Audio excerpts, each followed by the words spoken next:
Пані та панове, 54-й день.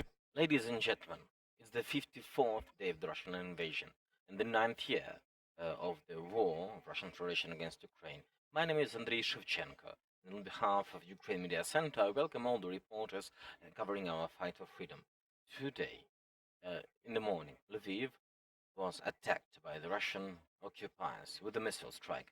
We have Maksym Kozytskyy today, the head of military administration of Lviv Oblast, and Andriy, Sadovyi, the mayor of Lviv. I give the floor to our guest.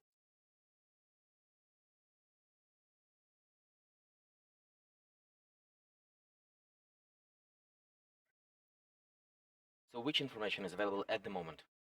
Hello, glory to Ukraine. Today, there was another strike on Lviv. According to preliminary information, there were 4 hits. 3 of them went to warehouses which were not used by the military so far, and there was 1 hit on a garage which was providing maintenance for vehicles. 7 killed, 11 injured, according to preliminary information. Now, the rebels are being cleared, so maybe there will be more. On this garage providing maintenance for cars, it's a barbaric strike. It's a civilian object. People were there working. Unfortunately, the tragedy has happened. On the other hand, maybe it was a deliberate strike on the civilian facility, because there's nothing sacred for them. Standing closer to the microphone. Okay. So, 11 injured, 7 killed. 4 of them were in this garage. One of the injured is a child. The condition is not severe, but 3 of the injured are in a severe condition. Andriy Sadovyi, the mayor of Lviv. What we've seen today in Ukraine is genocide, and it is a deliberate action by the aggressor who is killing peaceful civilians. So 7 civilians had plans for life, and today the life had been interrupted. I talked to the manager of that garage, and he had tears. He wasn't crying about the property which was destroyed, but about his staff. It was a dream of his life, and, well, the garage is gone. Also, 40 vehicles there were destroyed, and I only hope that the casualty list would not go out. 2 injured people are in a very severe condition, and the doctors are doing their best. So outside of the facilities which were hit, some other civilian infrastructural sites were damaged. For example, in 8 residential apartments, windows were smashed. Also, in one of the schools in Lviv, the windows were smashed. Now in Ukraine, there are no safe and unsafe locations. Everyone is in the same condition. So once again, I reiterate my call to all the residents. Whenever you hear a siren, please go to shelters, because it might save your life. We mourn the fallen, but we have to be vigilant, because it looks like the enemy starts getting more and more atrocious, and they are now smashing the civilian infrastructure, and more will be coming. We see it in our cities in the east of Ukraine. Thank you. Maksym, can you say anything about the type of weapons used by the Russians and about the targets they used for this attack? Preliminarily, the rockets were launched from aircrafts, but that is preliminary information. It was coming from the Caspian direction, let's say. The direction of the Caspian Sea. Whether this garage was the ultimate target, well, I don't really want to believe it, but on the other hand, maybe they were aiming for the railway station. As Andriy said, we now don't have safe and unsafe locations in the city. The enemy is cynical and they're inhuman. Any questions? Please. There was a second siren after the strike. What was it related with? There was another missile launched from the area of the Black Sea, but they didn't reach our city. Next question, and you might need interpretation. And thank you very much for this very important conference, for the message across the world. This attack is civilians. Obviously, I have questions for the mayor, please. And as you declared, the city is not safe anymore. What that exactly means? Ну, це Well, it means that all the cities and the villages are in the same situation.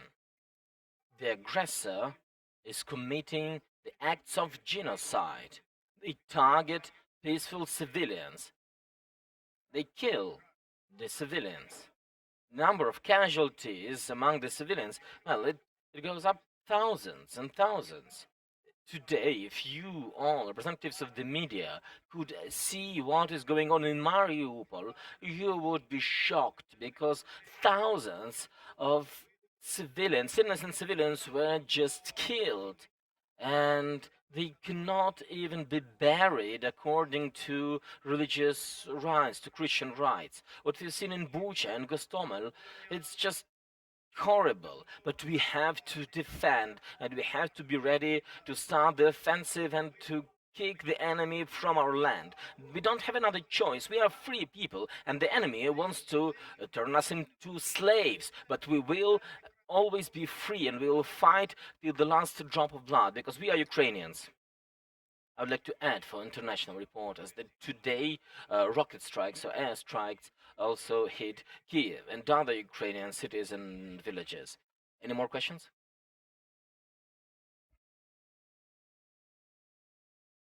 From China Media Group.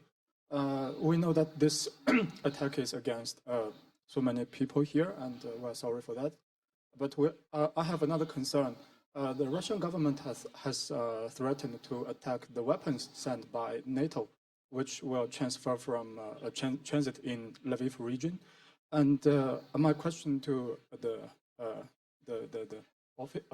officer, how will you protect the people here in this region? And have you ever considered to change the route for weapon delivery? Thank you. і я може доповню. І бачимо, I would like also to ask a follow-up question. Do we see that it was a deliberate attack on the city and the region which is playing the key role in the evacuation and humanitarian corridors? Whether we think of changing the supply routes, well, we are using all possible supply routes to provide weapon to our army because we need weapon to defend and to make our victory faster.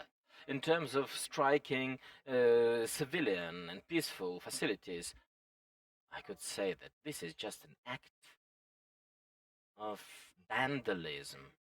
It's inhuman because well, they are hitting regular civilian sites and peaceful residents die.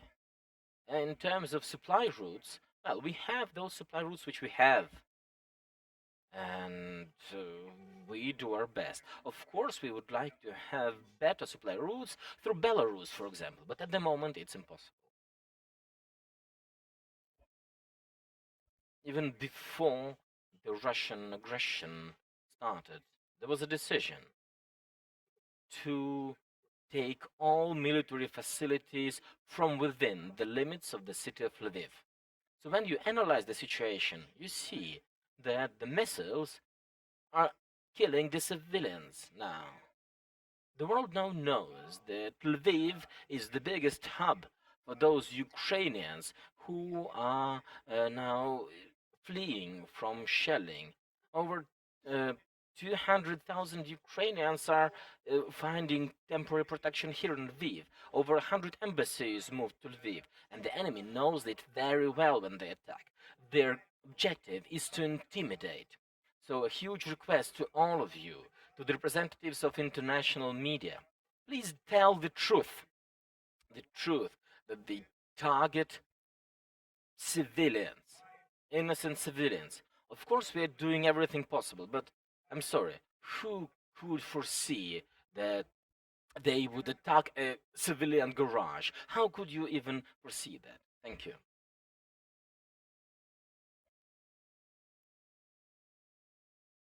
My question is for you, Mr. Mayor. You had mentioned that people should be seeking out shelters when they hear the air raid siren, and since I've been here, we've seen a lot of folks in Lviv treating it as life goes on when the air raid sirens come. Is there a hope, at least with these strikes, that it acts as a wake-up call and people start to take these sirens and alerts more seriously? I'm confident that definitely each airstrike, when we hear the information about people killed, it would provide another incentive. People would start taking care about their safety and security more. Because people are relaxed, the sun is shining, they can have a cup of coffee outside, and we don't see these images of destruction which we see in the cities in central and eastern Ukraine. But of course, this is the task for us, for the media, to remind people that, well, you have to protect yourself. So whenever an air raid siren goes on, we have to go to the shelter, because this saves lives. More questions? And the mayor, would you please, and you're talking about the news, false news or something like that, information. Would you please open the the site or maybe tag, and we can international media can have access to go inside it to have a look and take some pictures or videos or whatever. So I think this is clearly to see what happens there. Thank you.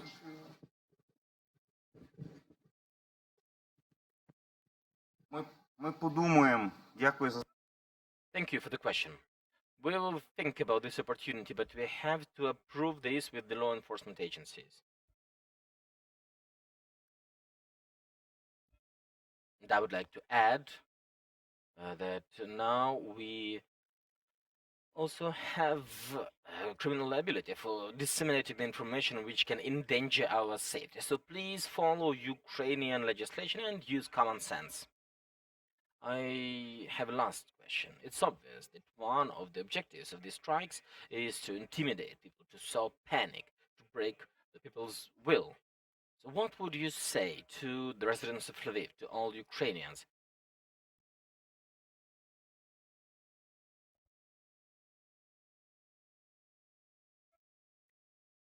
None of us wanted this war.